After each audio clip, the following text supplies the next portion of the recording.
ഒന്നാമത്തെ കാര്യം, ഈ പറയുന്ന അനന്യ ഭട്ട് എന്ന് പറയുന്ന വ്യക്തിക്ക് അവരുടെ അമ്മ എന്ന് അവകാശപ്പെടുന്ന സുജാത ഭട്ടിന് നീതി വാങ്ങി കൊടുക്കുവാൻ വേണ്ടിയിട്ട് ഞാൻ തയ്യാറാണ്.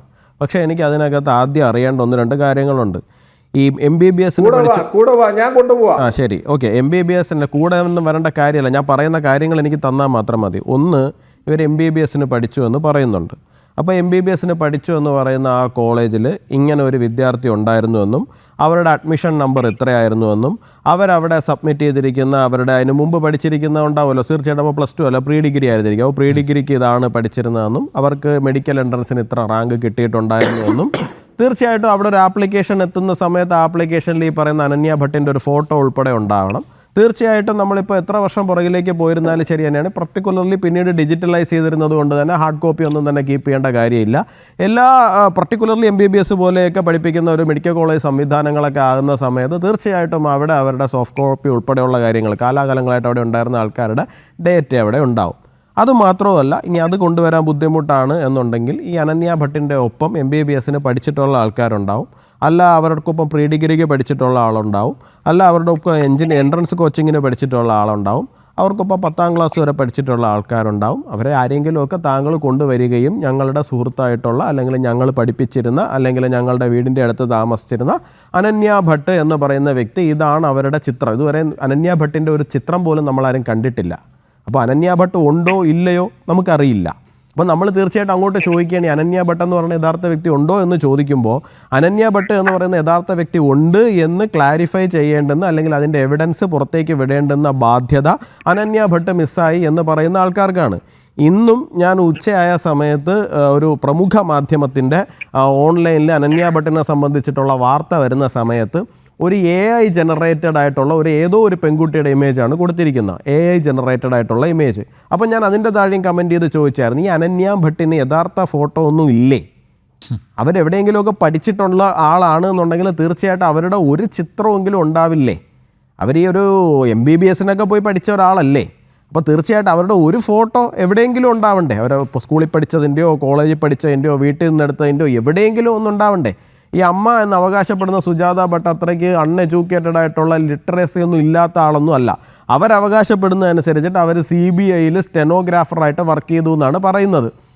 എൻ്റെ പ്രാഥമികമായ അന്വേഷണത്തിൽ അങ്ങനെ ഇല്ല എന്നാണ് ഞാനതും മനസ്സിലാക്കുന്നത്. ഇനി ശരി ഉണ്ട് എന്ന് തന്നെ ആയിക്കൊണ്ട് പോട്ടെ. അപ്പോൾ CBI ഓഫീസിനകത്ത് സ്റ്റെനോഗ്രാഫറായിട്ട് വർക്ക് ചെയ്തിരുന്ന ഒരാൾ എന്ന് പറയുമ്പോൾ തീർച്ചയായിട്ടും അവർ പല ഫംഗ്ഷനുകളിൽ പങ്കെടുക്കുന്നുണ്ടാവില്ലേ? അവർ പോട്ടെ, MBBS പഠിക്കാൻ പോകണമെന്നുണ്ടെങ്കിൽ ആപ്ലിക്കേഷനിൽ ഒട്ടിക്കാൻ ഒരു ഫോട്ടോ ഉണ്ടാവണ്ടേ? ഞാൻ ചോദിക്കാൻ നോക്കി, അവർ ഈ ഫോട്ടോ എടുക്കുന്നതിനൊക്കെ വിരോധമുള്ള ആൾക്കാരായിരിക്കും. പക്ഷേ MBBS പഠിക്കാൻ പോകുന്ന ഒരാൾ ആപ്ലിക്കേഷനിൽ ഒട്ടിക്കാൻ ഒരു ഫോട്ടോ എടുത്ത് വയ്ക്കുക എന്ന് പറയുന്ന ഒരു കാര്യം ഉണ്ടാവില്ലേ?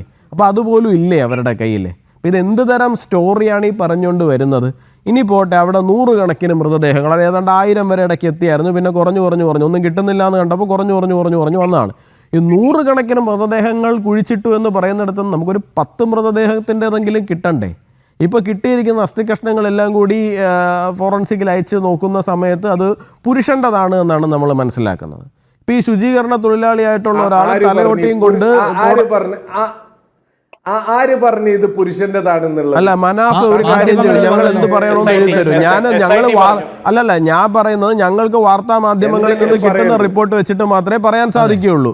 എനിക്ക് കിട്ടുന്ന റിപ്പോർട്ട് അനുസരിച്ചിട്ട്, ഞാൻ വായിക്കുന്ന വാർത്തകൾ അനുസരിച്ചിട്ട് അത് പുരുഷൻ്റെതാണ് എന്നാണ് മനസ്സിലാക്കുന്നത്. ഇദ്ദേഹം ഒരു ശുചീകരണ തൊഴിലാളി എന്ന് പറയുന്ന ആള് ഒരു തലയോട്ടി കൊണ്ടുപോയി, അത് ഒരു പുരുഷൻ്റെതാണ് എന്നാണ് ഞാനൊരു വാർത്താ മാധ്യമത്തിൽ നിന്ന് ഞാൻ മനസ്സിലാക്കിയത്. ഇപ്പം നമുക്ക് എല്ലാവർക്കും രാവിലെ എഴുന്നേറ്റ് ധർമ്മസ്ഥലയിൽ ചെന്ന് നിന്നിട്ട് ഞങ്ങൾക്ക് യൂട്യൂബ് ചാനലൊന്നും ഞങ്ങളാരും നടത്തുന്നില്ല. ഞങ്ങൾക്ക് അതിലൂടെ ഇത്തരത്തിലുള്ള കോൺട്രവേഴ്സി ഉണ്ടാക്കി വിട്ടിട്ട് റവന്യൂ ഉണ്ടായിക്കൊണ്ടിരിക്കാൻ വേണ്ടി ഞാൻ യൂട്യൂബ് ചാനലൊന്നും ഞാൻ നടത്തുന്നില്ല. അപ്പോൾ എനിക്ക് അതിൻ്റെ ആവശ്യമില്ല.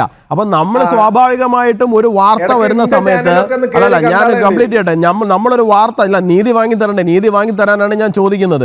നമ്മളൊരു വാർത്ത വരുന്ന സമയത്ത് തീർച്ചയായിട്ടും ആ വാർത്തകളെയാണ് നമ്മൾ ഫോളോ ചെയ്ത് പോകുന്നത്. അവിടെ എന്ത് സംഭവിച്ചു, അവിടെ SIT അവിടെ എക്സ്ഹ്യൂമേഷൻ തുടങ്ങുന്നു. തീർച്ചയായിട്ടും നമ്മൾ പ്രതീക്ഷിക്കുന്നതെന്ന് പറഞ്ഞാൽ 100, ഇപ്പോൾ ഞാൻ വളരെ സെൻസിബിളായിട്ട് തന്നെ പറയുകയാണ്, അവിടെ 100 കണക്കിന് മൃതദേഹങ്ങൾ കുഴിച്ചിട്ടു എന്ന് പറയുന്ന സമയത്ത് ഞാൻ ഉൾപ്പെടെയുള്ള ആൾക്കാർ ധരിച്ചിരുന്നത് അതിനകത്ത് സത്യമുണ്ടാവും ഉണ്ടാവും എന്നാണ്. കാര്യം 100 കണക്കിന് മൃതദേഹങ്ങൾ കുഴിച്ചിട്ടു.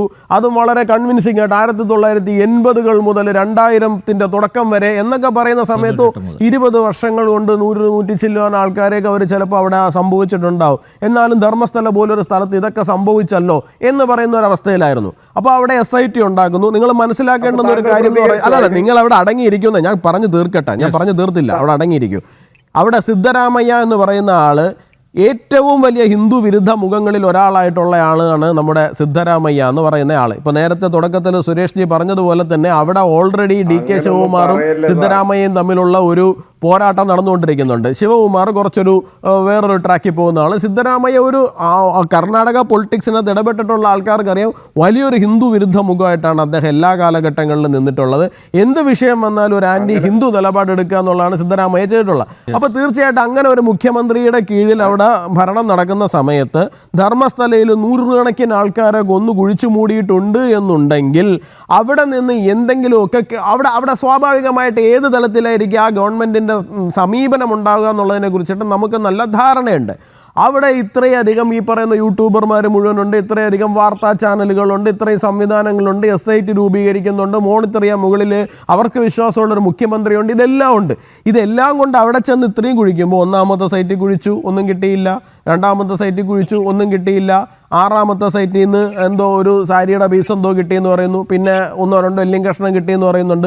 പിന്നെ 11ാമത്തെ സൈറ്റിൽ നിന്നാണ് വീണ്ടും അത് കിട്ടിയെന്ന് പറയുന്നുണ്ട്. പക്ഷേ ആ 11ാമത്തിലെ 6ാമത്തിലെ ഏതുകൊണ്ട് സിമിലർ ആണെന്ന് പറയുന്നുണ്ട്. ഇങ്ങനെ പോകുന്നുണ്ട്. ഇതിനകത്ത് എവിടെയാണ് ഈ 100 കണക്കിന് മൃതദേഹങ്ങൾ? നിങ്ങൾ പറയുന്നിടത്ത് എല്ലാവരും കുഴിക്കുകയല്ലേ, കുഴിക്കാണ്ടിരിക്കുന്നില്ലല്ലോ. നിങ്ങളുടെ എല്ലാവരുടെയും മുമ്പിൽ വെച്ചിട്ട് തന്നെയല്ലേ കുഴിച്ചുകൊണ്ടിരിക്കുന്നത്. അപ്പോൾ ഇതിനകത്തുനിന്ന് നിങ്ങൾ ഈ പറയുന്ന എന്തെങ്കിലും ഒരു സാധനം കൊണ്ടുപോകാനേ നമുക്ക് നീതി വാങ്ങിത്തരണമെന്നുണ്ടെന്നുണ്ടെങ്കിൽ ചുമ്മാ ഏറിൽ നീതി വാങ്ങിത്തരാൻ പറ്റുമോ? ഇല്ലല്ലോ. ഓക്കെ, ശരി, ഈ 400 ചില്ലാൻ ആൾക്കാരെ കുഴിച്ചിട്ടില്ല, 100 ചില്ലാൻ ആൾക്കാരെ കുഴിച്ചിട്ടു. ഈ 100 ചില്ലാൻ ആൾക്കാർക്ക് പേരില്ലേ? പിന്നെ നമ്പ്യാർ ഇദ്ദേഹം പറയുന്ന വളരെ ബുദ്ധിപരമായ ഒരു കാര്യമുണ്ട്. ഇപ്പൊ നിങ്ങൾ ശ്രദ്ധിച്ചോന്നറിയില്ല, അവിടെ പോലീസ് സ്റ്റേഷൻ ഇല്ലായിരുന്നു 2005 വരെ. 10 കിലോമീറ്റർ അപ്പുറത്താണ് ഉണ്ടായിരുന്നത്. ഞാനൊരു കാര്യം പറയട്ടെ, നമ്മുടെ നാട്ടിലെ ഇപ്പൊ നമ്മൾ ഇന്ന് ഈ സംസാരിക്കുന്ന കൈമനം എന്ന് പറയുന്ന സ്ഥലം, ഈ കൈമനം എന്ന് പറയുന്ന സ്ഥലത്തിന്റെ അടുത്തുള്ള പോലീസ് സ്റ്റേഷൻ ഒരു 10 വർഷം മുമ്പ് എവിടെയായിരുന്നു, അല്ലെങ്കിൽ ഒരു 20 വർഷം മുമ്പ് എവിടെയായിരുന്നിരിക്കുമെന്ന് നിങ്ങൾക്ക് അറിയാമോ? നമ്മൾ ഫോർട്ടിൽ പോകണമായിരുന്നു. കൈമനം മുതൽ ഫോർട്ട് വരെ പോകണമെന്നുണ്ടെങ്കിൽ 8-9 കിലോമീറ്റർ വരും. ഇപ്പോഴാണ് കരമന പോലീസ് സ്റ്റേഷൻ വന്നത്. 3-4 കിലോമീറ്റർ അപ്പുറത്ത് കരമന പോലീസ് സ്റ്റേഷൻ വന്നത് എപ്പോഴാണ്? എനിക്ക് ഇപ്പോഴും ഓർമ്മയുണ്ട്. എനിക്ക് ഒന്ന് 2005-2009 ടൈമിൽ എന്താണ് വന്ന്. അപ്പോൾ അതിനു മുമ്പ് ഇല്ലായിരുന്നു. ഈ നമ്മുടെ നാട്ടിലും എല്ലായിടത്തും 10 കിലോമീറ്റർ അപ്പുറത്തുള്ള പോലീസ് സ്റ്റേഷൻ എന്ന് പറയുന്നത് ഉഗാണ്ടയിലും വല്ലതുമാണോ? എനിക്ക് മനസ്സിലാവുന്നില്ല. 10 കിലോമീറ്റർ അപ്പുറത്തെ പോലീസ് സ്റ്റേഷൻ ഉണ്ടായി. 2003 മുതൽ അവിടെ മെഡിക്കൽ കോളേജ് വരെയുള്ള സംവിധാനങ്ങളുണ്ടെന്നേ അവിടെ.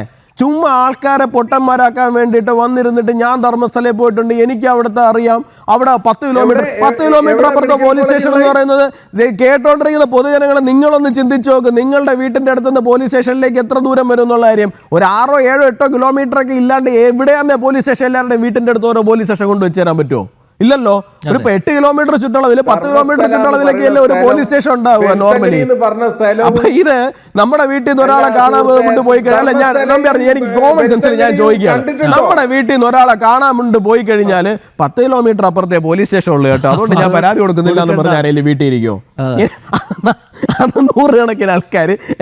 എനിക്ക് മനസ്സിലാകുന്നില്ല. ഒരു കഥ ഉണ്ടാക്കുന്ന സമയത്ത് ഒരു കുറച്ച് ആൾക്കാർ ഈ കണ്ടുകൊണ്ടിരിക്കുന്ന ഒരുപാട് മനുഷ്യരുണ്ടെന്നേ. എല്ലാവർക്കും ഡൈജസ്റ്റ് ആകാൻ പറ്റുന്ന തരത്തിലൊരു കഥ ഉണ്ടായി കഴിഞ്ഞാൽ നമുക്കും വിശ്വസിക്കാം, നമുക്കും നീതി വാങ്ങിത്തരാം. ഓക്കെ.